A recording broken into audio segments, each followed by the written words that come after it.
Magandang araw mga bossing, sa naghahanap po dyan ng pick-up truck, available tayo ngayong araw mga boss for 2023 year model na Toyota Hilux G-Bar yan, 4x2 na automatic transmission mga bossing. Makina 2.4 liters na diesel engine, kulay white mga boss, naka R17 na ano to mga bossing na mags. Yan, polish gray, Bridgestone tires na 90% red light. Walang basag yung ating headlight, tsaka yung ating taillight mga bossing ha. Yan, kulay white to. Tingnan mo yung aircon niya mga boss. Okay, then mileage nito nasa 30,000 lang mga bossing. So sa mga kursonada, ito pwede niyo abangan ang full review natin mga boss. Price natin dito mga bossing is 1,225,000 lang to mga bossing. Ano? Yan, kasama na yung transfer of ownership mga boss. Front area muna tayo. Coding nito is ending 6. So Wednesday to mga boss. Pagdating sa headlight, tulad na nabanggit ko, so buo yan, walang basag. 100% na hindi binaha yung ating unit mga bossing. Yan, marami ngayon nagmo-modified ng ating bumper. So ginagawa siyang Tundra mga boss. So eto, sakop na siya mga bossing. Papaltan lang yan ng front bumper. Okay, then pagdating sa kanyang side, wheel arc yan mga boss. Yan ang laki ng kanyang fender liner mga bossing. Then sa stepboard buo po yan. Then ito yung kanyang mags mga boss. Kulay gray na naka 6 stud mga bossing. Gulong 90% red light. Series ng gulong natin is 2022 year model. 4 po yan mga boss. May mga konting dent lang kaya kung hindi ka maselan, pasok na to sa iyo mga boss, no? Silipin lang natin yung ating interior. So dagdag ko lang, meron na siyang rain visor. Ito mga boss, yung kanyang door panel. Powerful yung ating side mirror mga boss. Discuss ko mamaya. Sa upuan, tsaka sa loob, amoy bago pa mga boss. Galing to ng East West Bank mga boss, no?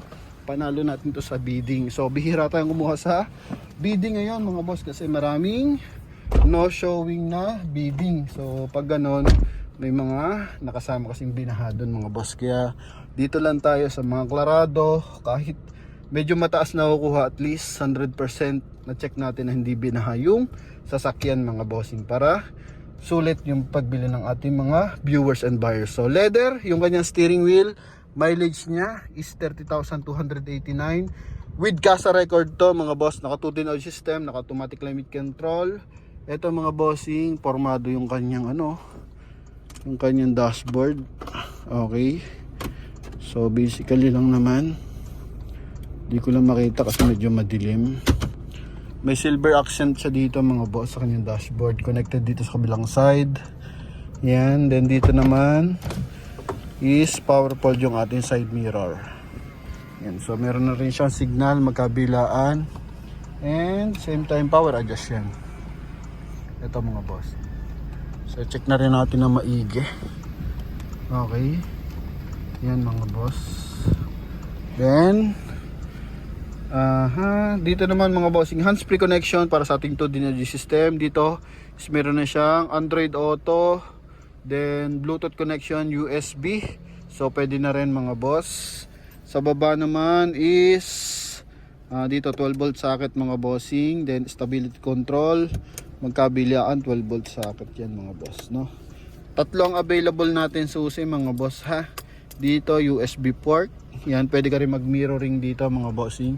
Then pagdating sa ceiling, so kulay gray yung ating ceiling mga boss. Yan. Then ito naman sun visor with mirror. So medyo madalang lang tayo mag-vlog ng Hilux kasi nga talagang kokonti ang unit natin na yan ng Hilux mga boss. Yan, may sticker pa, no? So hindi masyadong gamit yung ating unit. Then pagdating sa mga upuan, yung klaradong klarado. Kasama pa dyan yung ating ano mga boss, floor matting na release from Toyota mga bossing. Ano? Okay, then dito may auto headlamps na siya pero wala pa siyang auto wiper mga boss. Ayan. Okay, so punta tayo sa kanyang second row mga boss. So door panel, eto chrome yung door opener, then may silver accent. Yan, normally kahit yung mga mas mababang model dito ng Hilux mga boss, Fortuner yung nababanggit ko, ganyan din yung kanyang mga door panel. Kaya pagdating sa parts mga bossing, basically sobrang daming pyesa kapag Toyota. And alam naman natin, kapag Hilux, sobrang dami niya ng hand grip. Isa, dalawa, tapos tatlo, apat. So, 8 yan magkabilaan mga boss, no? Then dito, armrest lang to mga bossing. Dito naman lagay ng hanger. Ito, lagay ito ng hanger mga boss no? Yan, magkabilaan yan. Okay, then ito yung floor matting niya, buong buo. Yan galing ng Toyota yan. Kulay gray yung kanyang armrest mga boss. Okay, wala naman siyang major issue bukod lang sa mga dent. Yan, gas-gas. May dent kasi siya Mamaya silipin natin kung saan banda. Ito yung kanyang wheel arch mga bossing. Yan, so parang ang datingan is GR concept na yung mga lumalabas mga boss. Okay, ito yung likod. Kasi yung mga dating Hilux wala namang ganyan Yan yung likod niyan mga bossing. May 2-eye sensor. Dito wala naman siyang malalim na gas-gas. Normally lang siguro ginagamit akyatan. Yan. Kaya may mga konting hairlines. Buo. Yan, may mga malilit lang na gas-gas mga bossing. Yan. Sa bed liner, eto. May punit ng kapiraso hindi siya punit. Gas-gas lang mga boss. Okay, kala ko kasi butas Yan kung titingnan mo. Okay, so binabanggit lang din natin para walang surprise sa lahat ng ating viewers and buyers kung sakasakali man. Yan.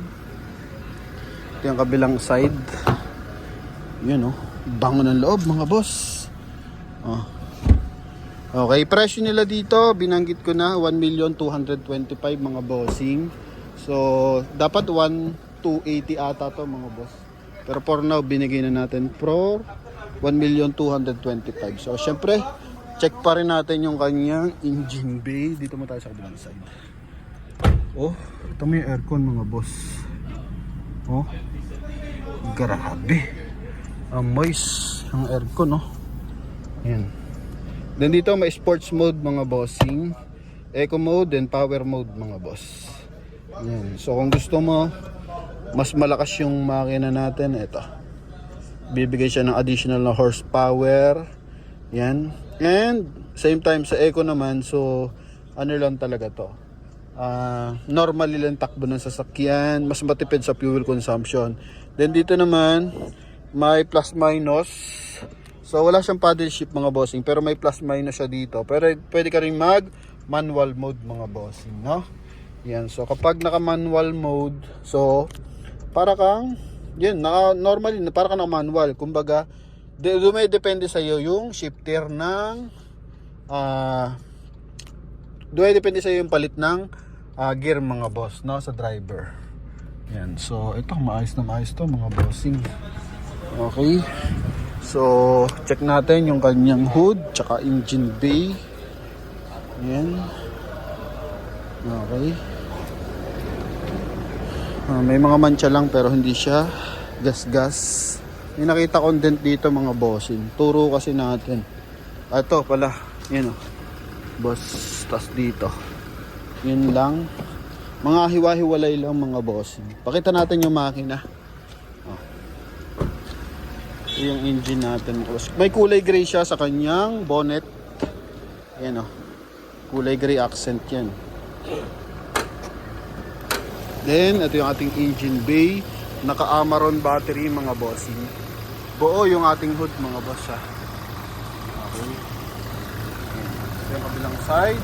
Walang punit yung ating mga panel. Even dito. Yan mga boss. Okay. Kompleto sa markings mga bossing. So, sa lahat na interesado, ito maayos to mga boss. Pwede kayo magpadala ng mekaniko, relatives nyo na marunong sa sasakyan mga boss. Yan. So, sa mga interesado, tawag na lang mga bossing. Meron siyang RFID mga boss. Check lang natin kung may card. Pero mas maganda, pag na-transfer natin sa pangalan mo, palitan din natin ng RFID under sa pangalan natin mga boss. Para klarado na naka-back to zero sa atin lahat. So, sa atin kasi mga boss, tinatapos lahat natin mga bossing hanggat maaari.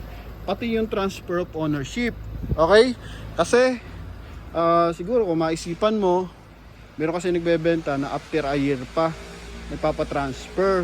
So wala nang problema sa atin yun mga boss. Sa akin lang, para may peace of mind, pare-parehas, tinatransfer ko na agad. Para kung may huli sa sasakyan, may problema sa papeles, mabilis nating maagapan mga boss. Kasi pag nabili mo na yan, tapos maisipan mo, a year pa bago mo transfer, kapag may mga huli yan, syempre shoulder mo na yan mga boss. Unlike dito, shoulder ng dealer yan mga bossing. Ano? Yan. Sa presyo natin na 1,225,000,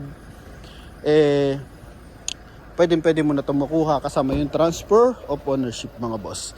Kaya sa mga interesado, tawag na mga bossing. Ha?